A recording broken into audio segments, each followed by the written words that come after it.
Hello everyone, I hope you're all well.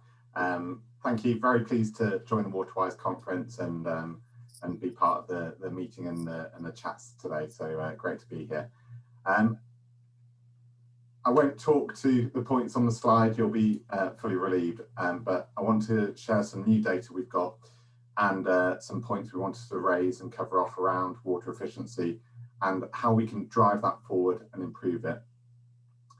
So, although there's been some progress towards greater water efficiency for businesses and other organisations in the last year, which is lowering wider impacts, as Sarah says, the COVID-19 backdrop actually provides a larger opportunity, I think, to raise water up the agenda.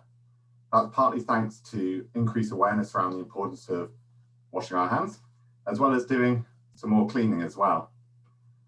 And also organisations staying open when they can and they're allowed to operate. So it's really critical that they have that fresh, clean water coming through and there's no interruptions on their side, which will affect how they operate. It means COVID-19 provides a larger opportunity to raise water up the agenda overall. Next slide, please. So it's been a week of interesting stats for the Waterwise Conference, and here's some new ones. So 21% of UK firms have had an on-site issue with their water supply, including leaks. And that's since July 2019. Out of that figure, 10% had to stop their operation and 6% actually had to shut their workplace for more than an hour. Now, as you can imagine, if you're a SME or a larger organisation and you're just up and running or reopened for a short time, that's a huge, huge impact. We also found from this survey that many large organisations do monitor water use regularly and take meter readings as part of budgeting. But this also reveals that many organisations, large and small, do not have a water emergency plan. So that's a worry if the supply was to stop on site suddenly for them. They also may not know where and how they use all their water across their estate. And as mentioned, with COVID-19 backdrop, it's even more important that they do know how they use that water, how much they're using, where, and what they should do if there are any interruptions.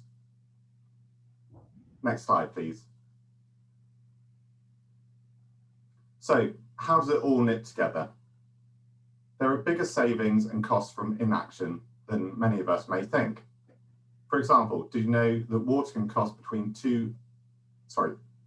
hot water can cost between 2 and 4 times as much as cold water once energy costs are taken into account? Water can be a significant cost that's frequently overlooked as not having much saving potential in terms of environmental impact or cost. It's really important to understand how and where you use water as your starting point, so you have a clear baseline to work off. Knowing where you could get funding for large steps is also key.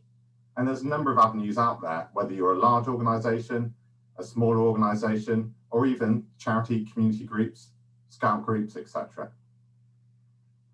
Next slide, please, and I'll hand over to my colleague, Mark Taylor.